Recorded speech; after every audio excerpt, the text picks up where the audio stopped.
Are you a yes or no person? Sharon Horne-Ellstrom here. Welcome to day 255 of our Get Your Goals annual challenge. Today we're talking about, and all month long, we're talking about confidence goals and the whole topic of confidence and how that impacts each of the different areas and aspects of our life, different topics about confidence, and how they can help us to achieve our confidence goals.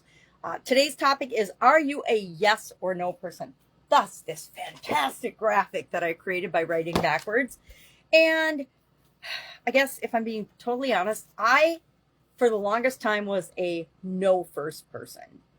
I always believed that I had this openness to possibility, but I didn't know if it was really for me, if every option was actually available to me. Don't know where I got that belief. I'm sure it happened through my childhood, through schooling, through everything else that impacts us and helps us to form beliefs that we may not be consciously aware of. But I really noticed it when I was raising my kids. I adopted a no first policy. And I'm sure I did it before them, but with my kids, it was always, they would ask for something and I would say no.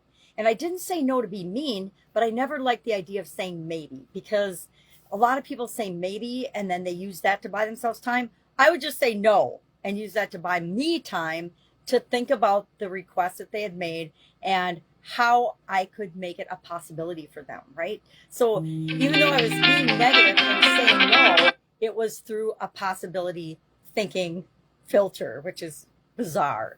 But being a yes or no person, nothing in life is concrete and black and white. That's why I have a spectrum, because my question or action today is to think about and notice today, are you a yes person or more of a yes person or more of a no person? And where would you fall on that spectrum? And I will contend that we always want to be moving toward the yes end of the spectrum, meaning we are open to opportunities. We're flowing. We're going with life. And in the flow of the universe, we're not pushing against it and saying no to everything all the time. Because I'm going to grab my notes from yesterday. Being a yes person opens up a lot of possibilities for us and encourages and helps us to be more confident. Why? Because we get the opportunity to be adaptable. We get to be flexible. We get to find a magnifying glass so we can see what we're doing. It allows us to embrace opportunities that show up all the time and are around us all the time. But if we are a no thinker, if we are closed, if we are in fear, if we are stagnant, if we are negatively impacting our confidence because we just don't want to ever step out of our comfort zone or take action or try anything or actually do anything, but maybe complain and bitch and moan about stuff in our lives, that's being a no person. And when we're like that, we miss out on the opportunities that are all around us because our brain won't even let us see them. Our conscience won't even notice the things that are possible because we've shut ourselves down and closed ourselves off. And our subconscious does this tremendous job of protecting us by keeping us stuck and the same all the time. So we actually have to proactively go out and attempt to grow and be a different human being. So what are some of the ways that we can go about embracing being more of a yes person? Well, number one, we can embrace fear, right? One of the scariest things we have to do is wake up, show up, and go out in the world every day, right? We have to get out of our comfort zone. We have to do things that we maybe don't want to do, but are necessary for our existence. You know, I don't ever want to do housework. I admit it. I don't like housework, but sometimes we have to do things, right? Lots of people don't like to brush their teeth or fix their hair. Obviously, I'm such a hairstyler, but we have to do it. We have to do it every day, right? We get up and we do the things we need to do to make our life work.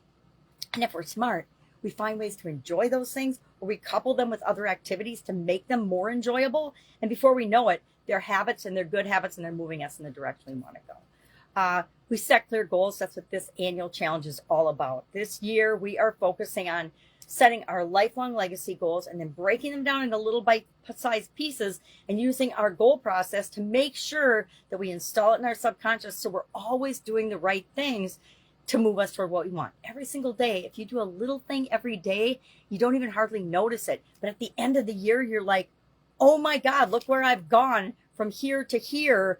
I'm almost to, or I've already achieved this year's goal, and I'm halfway through next year's goal just by doing simple little things every day.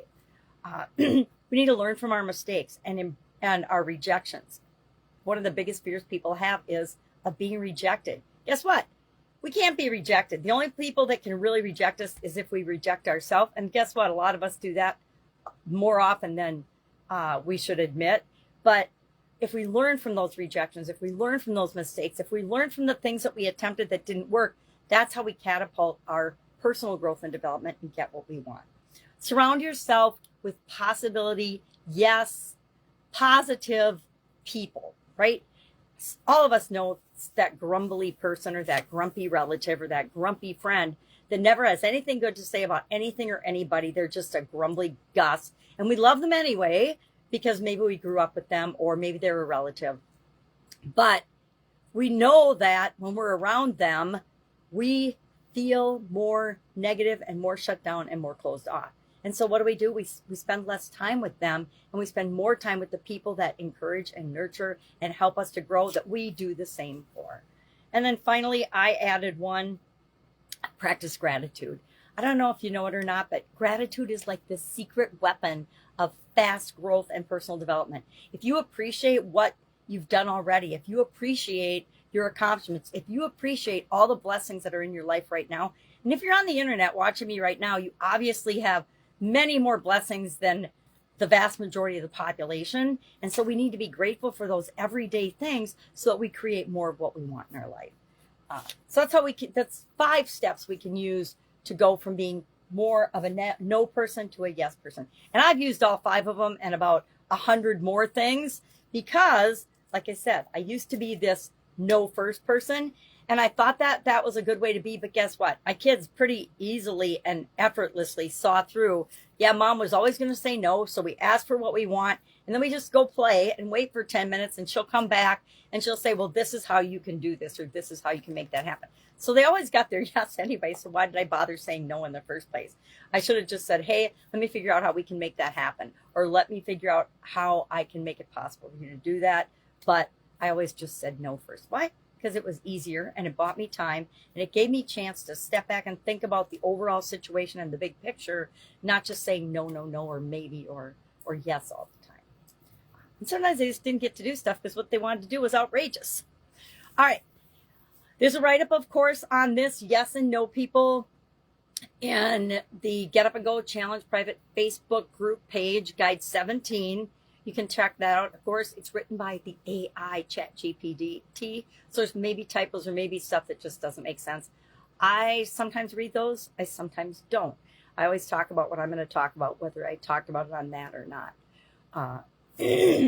But that's it. If I can help you, yes or no person. So share in the comments below. Are you right now today more of a yes or no person? And if you want to do a scale of 1 to 10, 10 being a yes almost all the time, and 1 being a no almost all the time, rate yourself on that scale. I would say I'm probably nowadays more of a 7 or an 8 because I lean much more toward yes than no, because I realized by looking at myself and learning from my rejections and mistakes that being a no person all the time was not really serving me and helping me, number 1, to feel confident, number 2, to get what I want. And we need to feel confident to get what we want. Because if we don't think we deserve what we want, we will stop ourselves, even on a subconscious level, from going for it and getting it. All right, have an awesome day, and I will, of course, be with you tomorrow.